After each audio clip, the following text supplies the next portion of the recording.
Hi friends, this is Heretic Chick Chat, and if you're new, this is kind of a channel where I just examine some, concepts from the Bible, and I just look at them from a fresh perspective. Maybe it's in a way that you haven't thought about before, and you don't have to agree. Just giving you a different side of, we talk a lot about eschatology, the end times, that type of thing. So today we have some really exciting topics. We're going to look at the abomination of desolation and the great tribulation. So I don't know if you've ever studied that before from the Bible, or if you've been convinced by maybe your upbringing that we have these things to look forward to in our future, and it's going to be pretty scary. So maybe that's true, maybe it's not. We're going to just see what does Jesus have to say about it. So we have been going through Gary DeMar's book, Wars and Rumors of Wars. This book was so enlightening to me the first time I read it, and that's why it was kind of my first pick, because I just can't tell you enough how this book changed how I looked at Jesus's predictions of the end, which I'm going to call it the end of the age. So mainly we've been looking at Matthew 24. That's what this book is about, Matthew chapter 24, the Olivet Discourse, where Jesus predicts some things, and he gives some signs of things, and he talks about wars and rumors of wars, which is where the title of the book comes from. Well, today we're looking at chapters 5 and 6, which cover the abomination of desolation and the great tribulation. So if you're just joining, don't worry. It's okay. You don't have to have the book. You don't have to have read the other chapters. But I think if you've never considered, could these things be in the past, then please continue watching, because you might be really surprised. So first of all, let's just read the verses that we're covering today. This is Matthew 24, 15 through 16.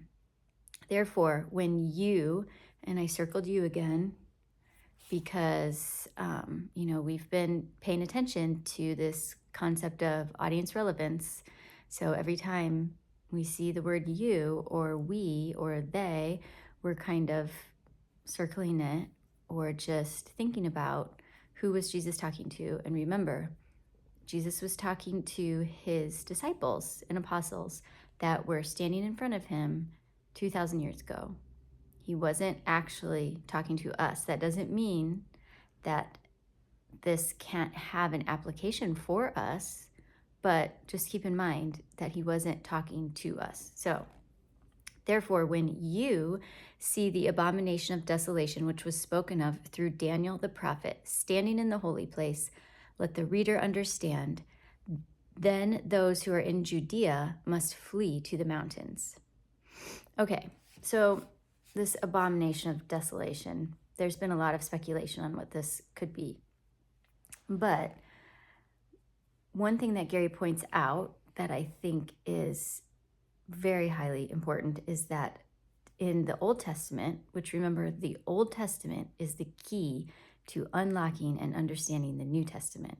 We don't have to reinvent the wheel here, okay? So in the Old Testament, desolation is always related to judgment, okay? And Jesus's disciples would have understood this, okay? So remember, context is everything. He's just told them, your house is left to you desolate, right? That's in chapter 23. So what did Jesus mean by that? He meant your temple is going to be destroyed. Your house is left to you desolate. So what is this abomination of desolation? It seems like it makes sense that it would be something that's going to cause this desolation of the temple, their house, this thing that Jesus has just told them is going to be desolated. So, and remember, there have been other desolations. There was the desolation of the first temple by Nebuchadnezzar. it says this, he's quoting Daniel chapter 1 and Jeremiah 52. Your holy cities have become a wilderness. Zion has become a wilderness. Jerusalem, a desolation. Our holy and beautiful house, where our fathers praised you, has been burned by fire. Okay, that was the first time the temple was destroyed under Nebuchadnezzar, by Nebuchadnezzar. Now Jesus is telling them, your house is going to be destroyed again. Okay, it's in desolation. And why? Because there's some kind of abomination, something that is contrary to what God desires for his temple, for his people, is being done, is happening, is taking place, and it's going to lead to the desolation, the destruction of the temple. Okay.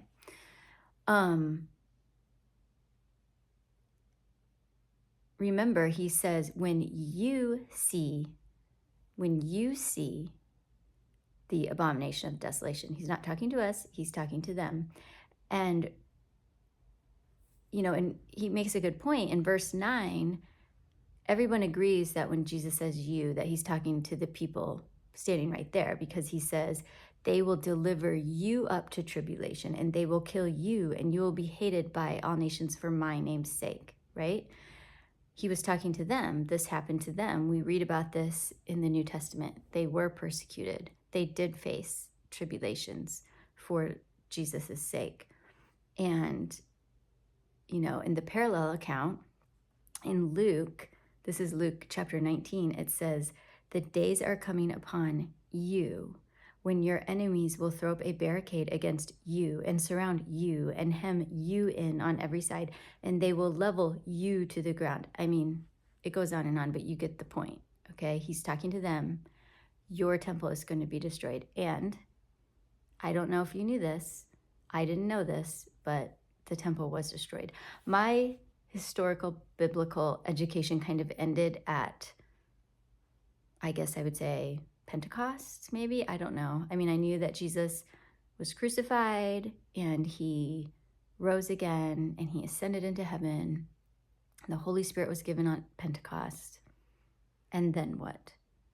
I never knew that 40 years after that, the temple, which was the symbol of their age, and I'm not making that up, that comes from the book of Hebrews, the temple was completely and utterly destroyed, just like Jesus had predicted.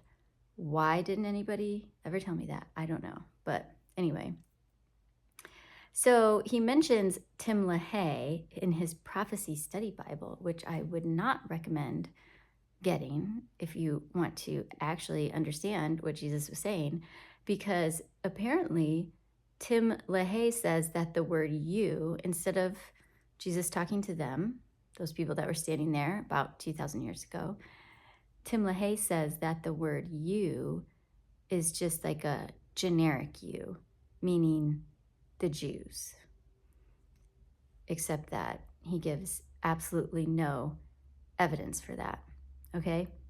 And one thing we have to consider, sorry, I feel like I have something in my eye.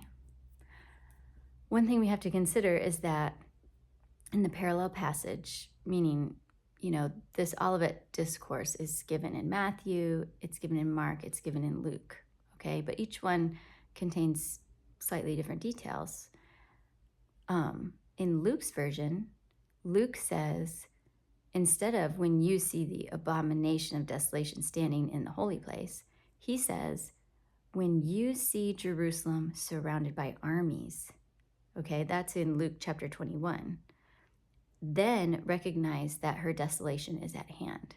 So Luke says the desolation comes when Jerusalem is surrounded by armies. Did you know that Jerusalem was surrounded by armies in the first century? I didn't know that. I didn't know that until I started looking into these things, because remember, I mean, I'm kind of jumping the gun here and getting ahead of myself, but the whole point, the whole reason that I even became a heretic is because at the very end of this whole discourse, Jesus is going to say that all these things are going to take place within that generation. 2,000 years ago. So, I mean, he says the abomination of desolation. In Luke says it's when you're surrounded by armies. And that actually happened in their generation. So suddenly things are kind of starting to be consistent and make sense. At least to me. I don't know. So historically, because maybe if you're like me, you didn't know about this Jewish Roman war, but you think about why is Jesus telling them to flee when they see Jerusalem surrounded by armies? Because at that point it would be too late. Well, Gary points out that Cestius, this Roman sort of general, he went to Jerusalem to lay siege to it. But for some reason, and I don't really think anyone knows exactly why, he gave up. And just before he had even really begun, he decided to leave. And at that time, I would argue, is when the Christians, they had seen Jerusalem surrounded by this army, but then it suddenly leaves. And then they all fled the city, the Christians, because they took heed of Jesus's warning. But a couple years later, we have Titus, the Roman general, comes and he surrounds Jerusalem again. And at that point, it was too late to escape. If you tried to escape, they killed you. You were either killed by the Romans or you were killed by the Jews, who also didn't want you to escape to the Romans. So you really had no hope. So there was a small window of opportunity. And this says, he's quoting, who's he quoting here? Oh, this is Josephus. It says, part of the cause of the magnitude of the tragedy surrounding Jerusalem's death lay in the fact that shortly before the final siege works closed the city, on the Feast of Unleavened Bread, which was not come, Eleazar and his party opened the gates of this temple and admitted such of the people as were desirous to worship God into it. So what he's saying is that when Titus came to besiege the city the second time, right before he did it, the Jewish zealots, the people that were waging this war against Rome within the city of Jerusalem, decided to open the gates and let in all the Jews, the pilgrims who had come to celebrate Passover. And he goes on to say, the vast multitudes of Jews and proselytes poured into Jerusalem, despite the wartime conditions, to worship at the Passover.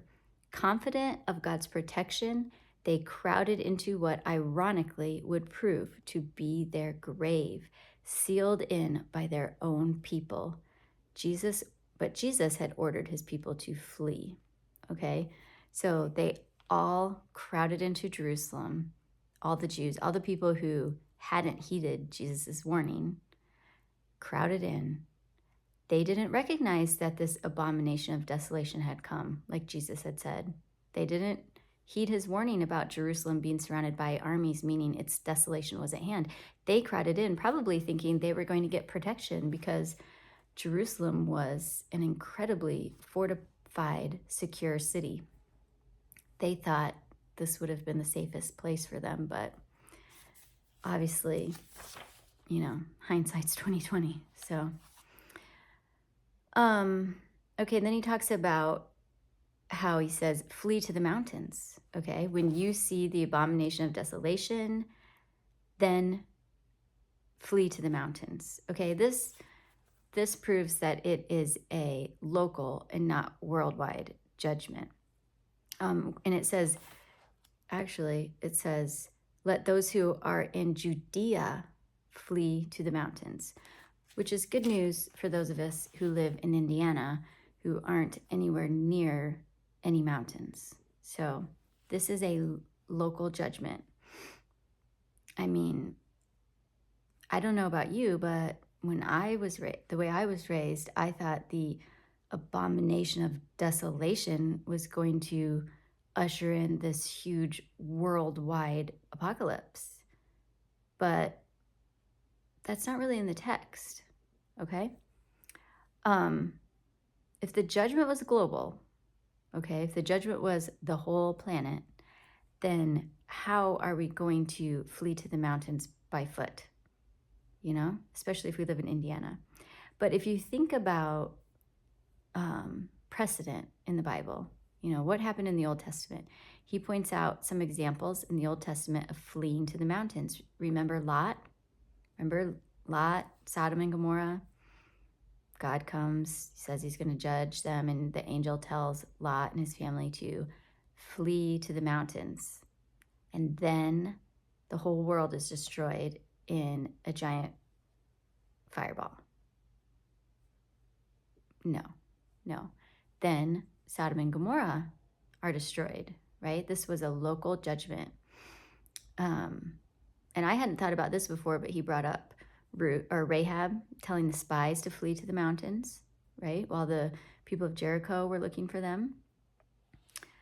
Okay, and then he talks about an abomination. I mean, when we think about the abomination of desolation and what it could be, what is abominable to God? When I say abominable, I just always think of the abominable snow monster, especially this time of year. Oh, that was a great movie when you were a kid. I mean, that snow monster was really scary. But I think Jesus had in mind something different here. So in the Old Testament, an abomination, this is Gary, quoting Gary here, an abomination in the Old Testament was anything that desecrated the true worship of God. Anything that desecrated the true worship of God. Think of Aaron and the golden calf, or Nadab and Abihu. Remember Nadab and Abihu? They were Aaron's sons, and they decided that they were just going to walk right on into the tabernacle, into the Holy of Holies, and offer incense. But God hadn't asked them to do that, and it wasn't their place. And they were killed. God struck them down because it was an abomination to him. So abominations are anything that desecrates the true worship, okay?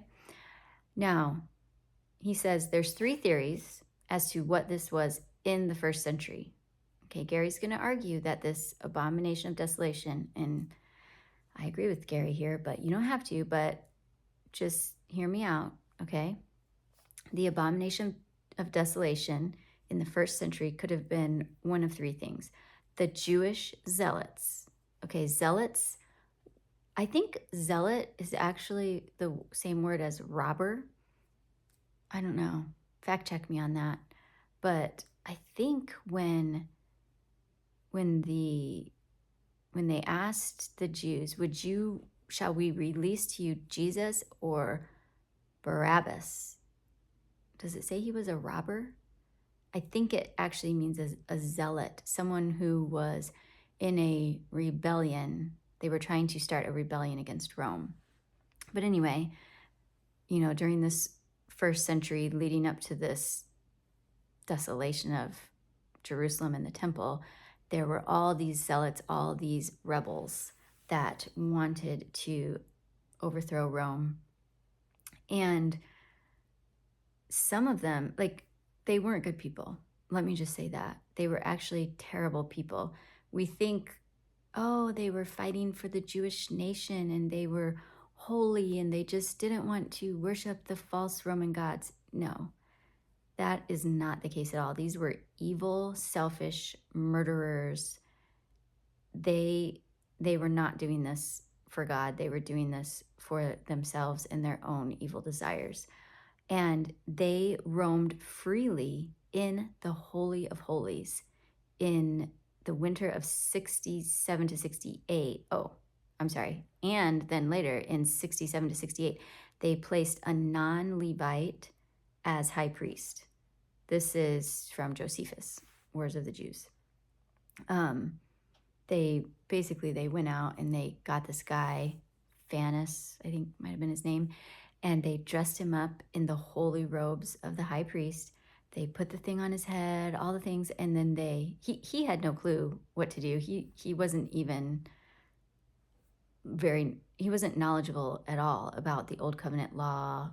It wasn't like he was, really devout in any way. So he didn't know what he was doing.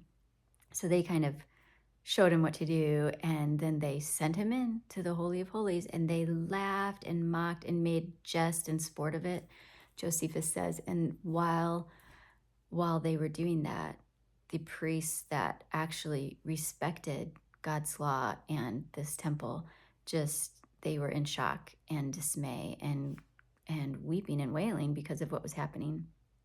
So we have these unlawful people entering the Holy of Holies. Remember, that was an abomination when Nadab and Abihu did it, Aaron's sons. And now we have this guy who isn't even from the line of Aaron going in, plus all the zealots who were in the temple. They actually set up their camp there. There were like 3 different zealot factions in Jerusalem at that time, and one of them set up their camp in the temple. So now I just want to read this to you so you can really get an idea of how bad it was. It says, this is an example of how bad it got in the temple itself, okay? This is from Josephus. It says, "For those darts that were thrown by the engines of war came with that force that they went over all the buildings and reached as far as the altar." So they were hitting the altar and the temple itself, and fell upon the priests and those that were about the sacred offices, insomuch that many persons who came thither with great zeal from the ends of the earth to offer sacrifices at this celebrated place, which was esteemed holy by all mankind, fell down before their own sacrifices themselves. I mean, they fell down dead. They were killed as they were offering their sacrifices, and sprinkled that altar, which was venerable among all men, both Greeks and barbarians, with their own blood, till the dead bodies of strangers were mingled together with those of their own country, and those of profane persons with those of the priests, and the blood of all sorts of dead carcasses stood in lakes in the holy courts themselves. So this abomination that was happening in the temple led to its desolation, and that's sort of a description of what was leading up to its desolation. Okay, so the zealots, that's one example of what could be this abomination of desolation, and I do think that is at least part of the abomination. Some people believe it has to do with the Roman army and their pagan ensigns, but personally, I don't really think that's what it is, because Rome didn't enter the temple until basically the war was over. So the people that were really desecrating the temple were the Jews themselves. And then he talks about Israel's priesthood and how the priests themselves were corrupt. And what could be more abominable before God than this thing that was made to be holy, right? Holy and pure and clean and perfect, and then letting it be corrupt and evil. That is truly an abomination before God. And the priests themselves continuing to offer sacrifices was an abomination in and of itself, because it was a denial of the finished work of Jesus Christ. Remember that Jesus had condemned the temple twice already.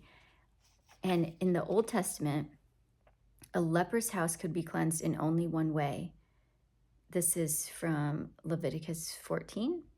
It says, he wanted the priest to inspect it twice, and you inspect it twice. The third time, if you still find this, they call it leprosy in the house. I think it's more like a mold, probably. But on the third visit from the priest, the third inspection, if there's still mold, then you tear the house and its stones and its timbers down. This is just so reminiscent of what Jesus said when he said to them Do you not see all these things? Truly, I tell you, not one stone here will be left upon another, which will not be torn down. Okay? He's tearing their house down. Remember, he cleansed the temple twice. He came in, he inspected it. He said, you have turned my father's house into a den of robbers. It wasn't physically moldy, but it was spiritually moldy, corrupt. And when he came the last time in 70 AD, or 67 to 70, if you want to say it that way, during the war, he inspected the house, found it was still corrupt. In fact, it was more corrupt than ever, and he tore the house down. Okay? I don't know if you've ever dealt with mold in a house. I haven't, but I have a friend who they bought an older house, and it was all great, but after a few years, she started getting really sick, and it just kept getting worse and worse, and she went to all these doctors, and then it finally turned out that she had a mold allergy, and they had some testing done in their house, and it turns out their windows had been installed wrong. So every time it rained, it was just leaking water right in between the siding and the insulation and something else. There was some kind of like moisture barrier that had been put on wrong, or I don't know. So it was like trapping all that moisture right in between the walls, and they just filled with mold. And then also they had some bad vents in the bathrooms that weren't venting outside. And so when they cut through the drywall, it was just like mold everywhere. And they took all the siding off, they took the roof off, they got all the way down to the framing. And the framers said, you can't save this. It's too bad. But the way their insurance was, they had to try. So they tried their best to clean it and remedy it, and then they sort of rebuilt it, but it still wasn't right. And now she's sick again. And actually they're moving because I think the mold is better, but it's still there in a low amount, and she's just so sensitive to it now that she can't live there. But this is, symbolically what was happening, what Jesus was talking about. There was a disease, the disease of the corruption of their heart, and it was getting worse and worse, and it was time to tear the house down. Okay, so let's see. This was, I think, really well said by Gary on page 91. He says, false worship is idolatrous worship. Okay, so these Jews, whether it be the priests or the zealots who were putting up a fake priest and pretending to offer these sacrifices, they were all idolatrous because they rejected Jesus and kept offering sacrifices. Now, I don't know if you've ever read Isaiah 66, but I would really love it if you would read Isaiah 66, because this is in the prophecy of the new heavens and the new earth, and it says the most interesting thing. It says, the one who kills an ox, which would have been an acceptable sacrifice in the old covenant, but if you kill an ox, you'll be like one who kills a man. So suddenly, this acceptable sacrifice becomes like murdering a person. It says one who sacrifices a lamb will be like one who breaks a dog's neck, one who brings a grain offering, one who is like one who offers pig's blood. I mean, what could be more abominable than offering pig's blood? And one who offers frankincense is like one who blesses an idol. Why is it saying that? He's predicting, Isaiah, this is in Isaiah chapter 66, he's predicting a time when these sacrifices would be idolatrous. And this is exactly what happened in the first century, because they had rejected the ultimate sacrifice. There was no longer any need for these. These now became idols. Their temple was an idol. For me, when I really started thinking about it that way, I don't know, kind of helped me out. Okay, now let's look at Matthew 24:17 through 20. It says, whoever is on the housetop must not go down to get the things out that are in his house. Whoever is in the field must not turn back to get his cloak. But woe to those who are pregnant and those who are nursing babies in those days. But pray that your flight will not be in winter or on the Sabbath. We're just going to go really quickly through this, but so much of this shows the local nature of this judgment and the timing of this judgment. It wouldn't make any sense to apply this to our day and age. I mean, we don't live on our roofs, you know? It says whoever is on the housetop, it means the roof. Don't go down to get the things that are in the house, okay? But this was a ubiquitous feature of their culture, these rooftops that they spent time on. Working in the field, don't go back to get your cloak. Actually, he makes a really good point about the cloak, and he relates it to, in the Old Testament, the cloak was the one thing that you couldn't take it and pledge and keep it. If somebody gave you their cloak and pledge of something, you had to give it back to them that night so that they could sleep in it and they wouldn't be cold. It was this sacred thing, this special thing, the most important thing, the cloak. I mean, what are you without your cloak? But he said, leave your cloak behind. And I think the conclusion, this is James Jordan. He does a long quote from James Jordan, but it says, leave behind the cloak of the old covenant. You won't need it any longer. And I thought that was beautiful how he kind of extrapolated that out of there. Leaving the cloak is leaving behind the old covenant. You don't need it any longer. And this thing that you're running towards is so important. You know, you leave everything else behind. Don't waste any time. And then this whole idea of pray that your flight is not on the Sabbath. You know, they had special Sabbath laws about how far they were allowed to walk on a Sabbath day. And, you know, this doesn't apply to us now. This is just compounding evidence that this was a first century local judgment. Okay. Oh, good. We just finished chapter 5. Let's look at chapter 6 really quick. A great tribulation.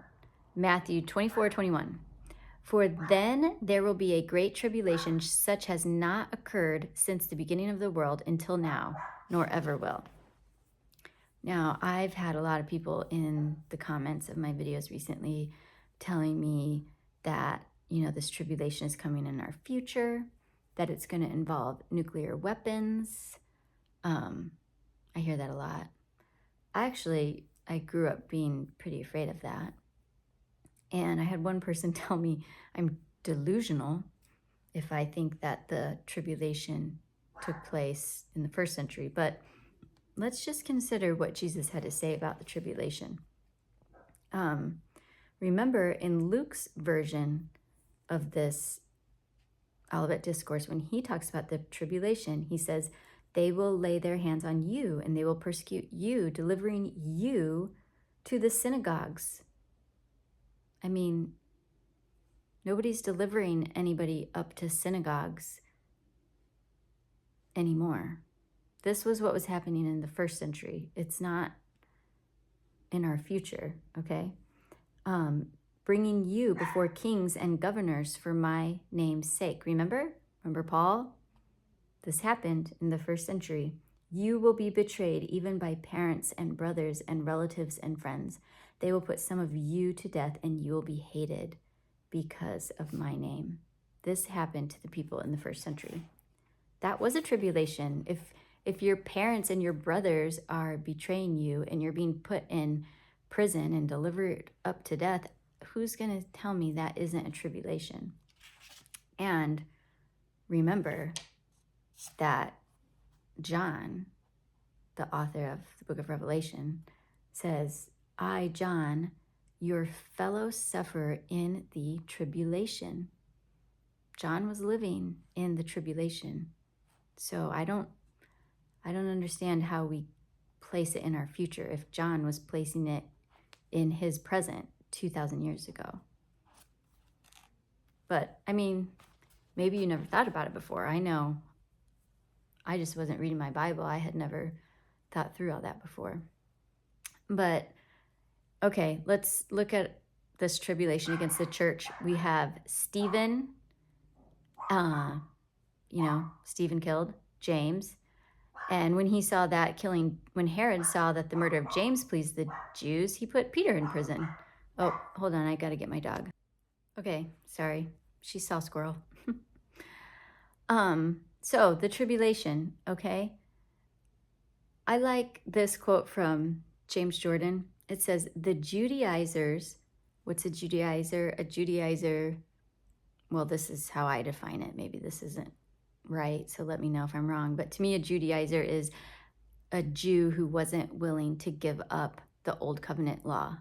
So it was a Jew that remained bound under the law, as opposed to like the apostles who were Jews, but they recognized that Jesus was the Messiah. So the Judaizers were the heirs of the tradition-serving Jewish teachers who were Jesus's worst enemy.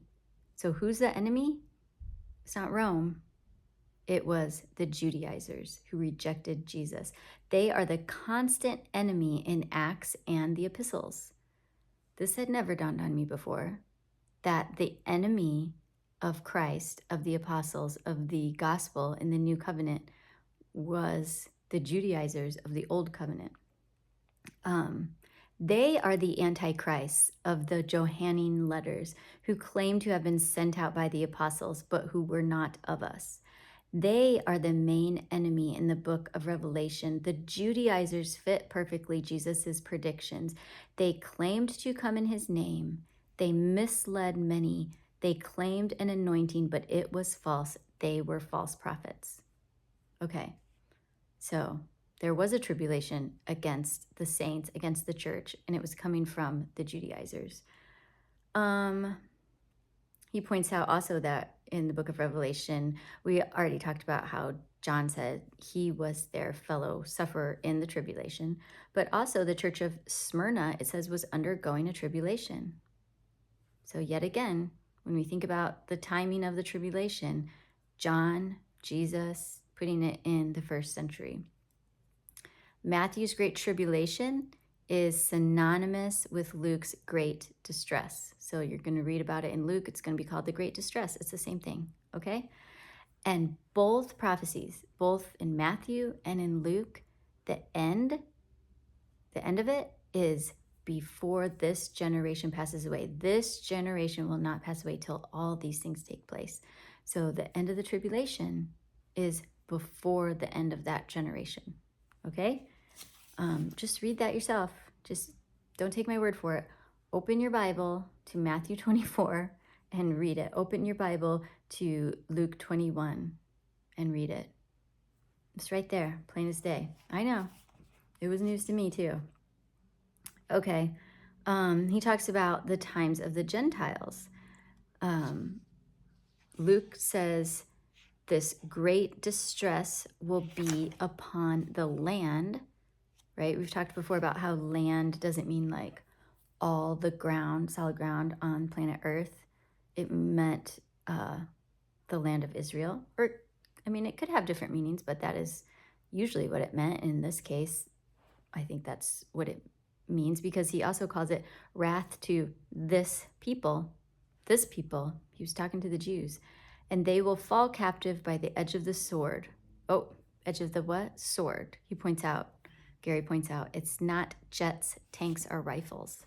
I remember my 5th grade teacher telling me that the locusts, I think it was the locusts in the book of Revelation, were the Apache helicopters.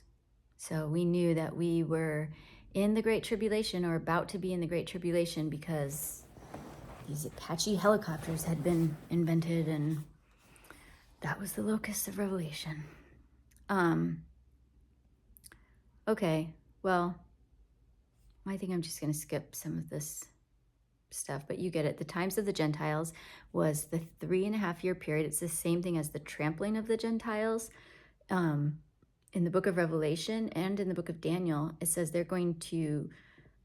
the city will be trodden down for 42 months. That's the same as the time times and half a time. 3.5 years, 42 months, time times half a time.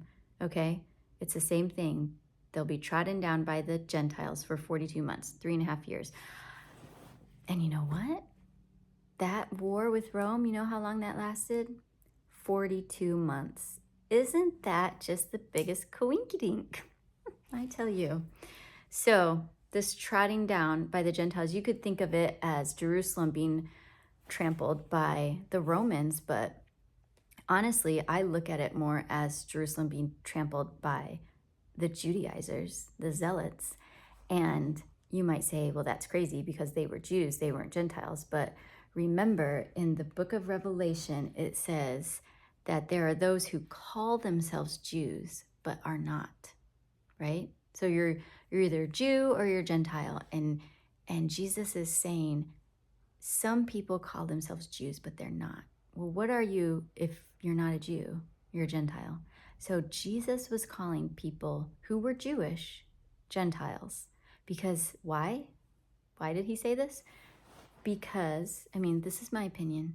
I know, I'm just a crazy heretic, but Jesus did say that circumcision is of the heart. Or maybe that was Paul, I don't know. But circumcision is of the heart. A Jew is not a Jew who is one outwardly of the flesh, but one inwardly of the heart.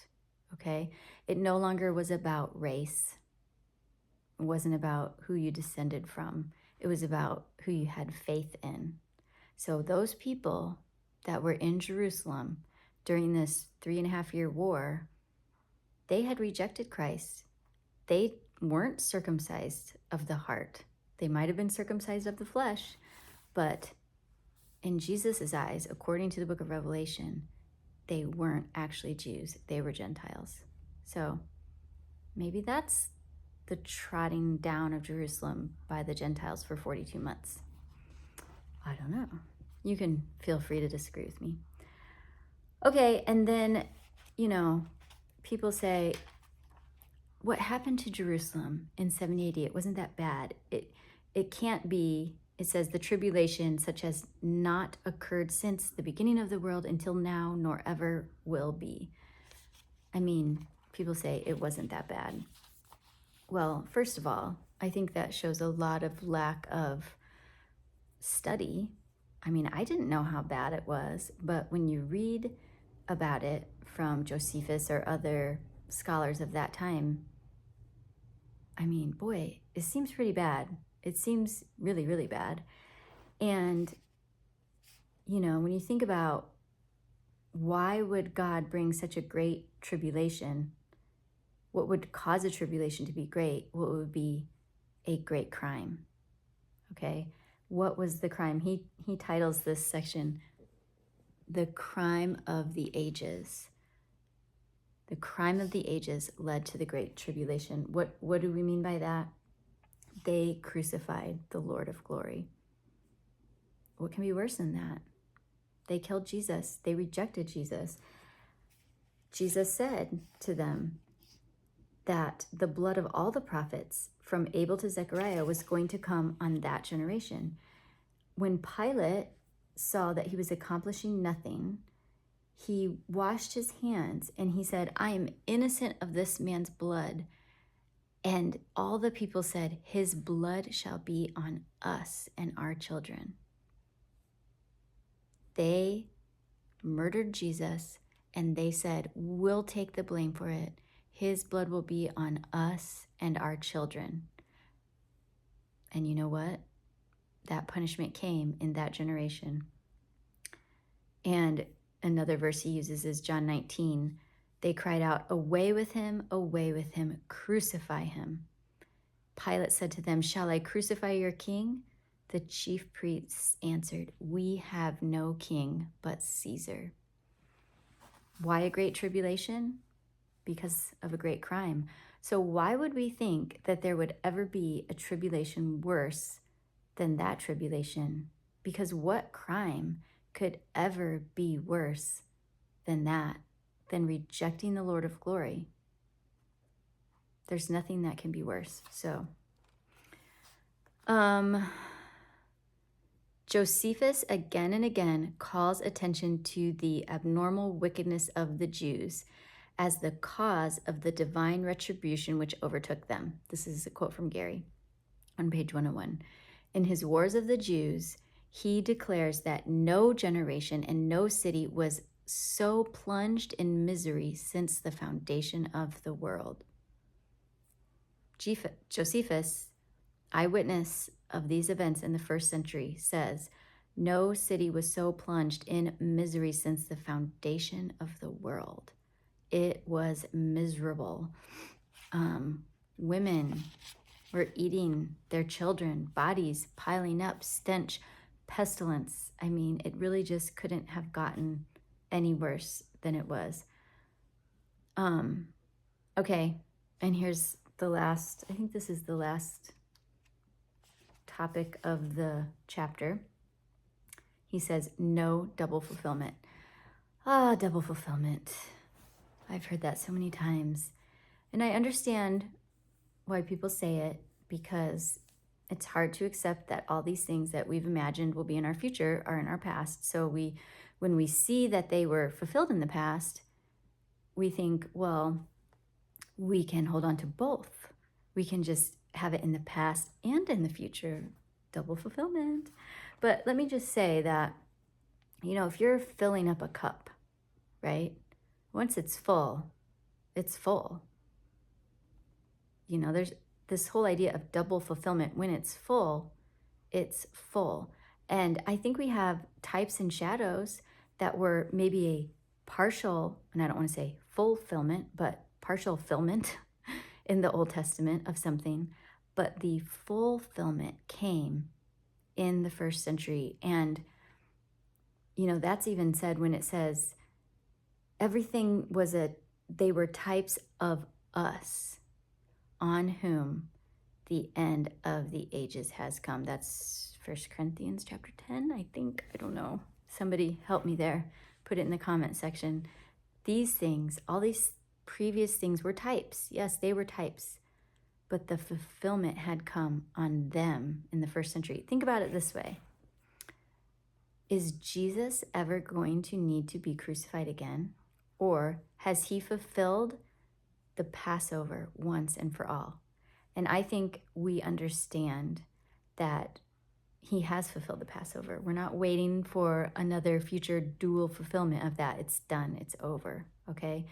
And that Passover was just the first of 7 feasts. And, we had first fruits, Feast of Unleavened Bread, and then we have Pentecost. All these ones were fulfilled in the first century, right?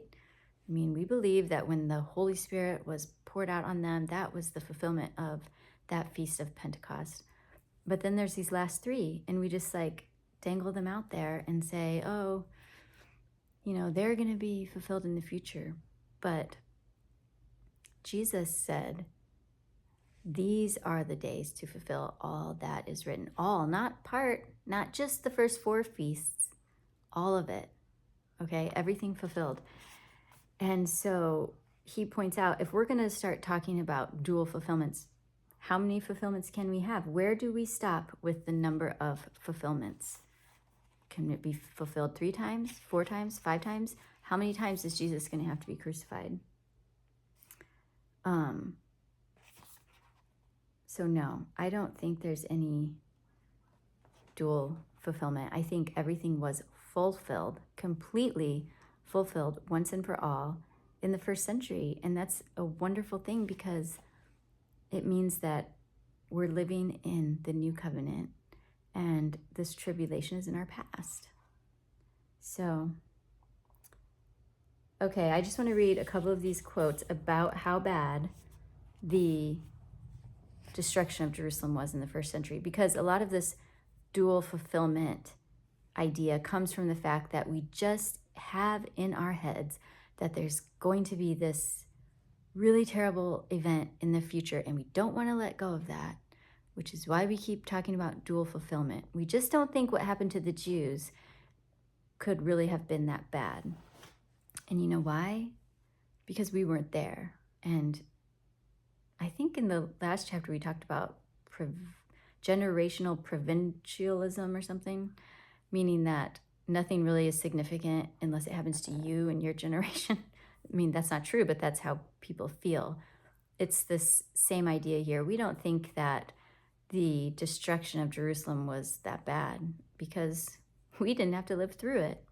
But let's just read a couple quotes about it. The destruction of Jerusalem in AD 70 was the greatest single event of 1,000 years and religiously significant beyond anything else that ever occurred in human history. That's from James Burton Kaufman. It says, the destruction of Jerusalem was more terrible than anything that the world has ever witnessed. Even Titus seemed to see in his cruel work the hand of an avenging God. Guess who said that? Charles Spurgeon. Okay, I'm going to give you another one, and you can try to guess who it is. The tribulation to Israel was unparalleled in the terrible past of its history and unequaled even in its bloody future. Nay, so dreadful would be the persecution that if divine mercy had not interposed for the sake of the followers of Christ, the whole Jewish race and inhabited the land would have been swept away. Any guesses on that one? That's a hard one. Alfred Endersheim, The Life and Times of the Messiah. Haven't really heard of that guy, sorry. Let's see if there's one that we would recognize. No, I think Spurgeon, sorry. I gave Spurgeon away, so. How about this guy, though? What's his name? It's a good one. E.H. Plumtree from Matthew Eliot's commentary on the whole Bible. It says, other sieges may have witnessed before and since scenes of physical wretchedness equally appalling, but nothing that history records offers anything parallel to the alternations of fanatic hope and frenzied despair that attended the breaking up of the faith and polity of Israel. The fanatic hope and the frenzied despair. That just reminds me of that commercial for the Olympics. Remember? The thrill of victory and the agony of defeat. Oh, so, okay. One thing to keep in mind here. Yes, this tribulation, I'm arguing, and Jesus said, and John said, was in the first century. The abomination of desolation, Jesus said, and John said, well, I mean, let's just say Jesus said, was in the first century. But that doesn't mean that Christians do not experience tribulation or trials today. Good point. But this was a special tribulation that Jesus was talking about. He was applying it to them. It doesn't mean that we're never going to have problems, okay? But remember, Jesus said, these things I've spoken to you so that in me you may have peace. In the world you have tribulation, but take courage. I have overcome the world. Well, yeah, Jesus said that to them, but it applies to us because he has overcome the world. So when we face trials, we have peace. Peace through Jesus. So, okay. I hope that you enjoyed that. Went a little long there. But let me know if you're liking Wars and Rumors of Wars. I'm trying to, let's see, that was chapter 5 and 6. So are there like 10 chapters? So I'm trying to get it done before Christmas because it's just going to be so busy. And I've got my book club. So I just keep wondering what my friends are thinking about this book. I'm kind of worried they're so busy that they haven't had time to read it. But anyway. Okay, thanks for tuning in.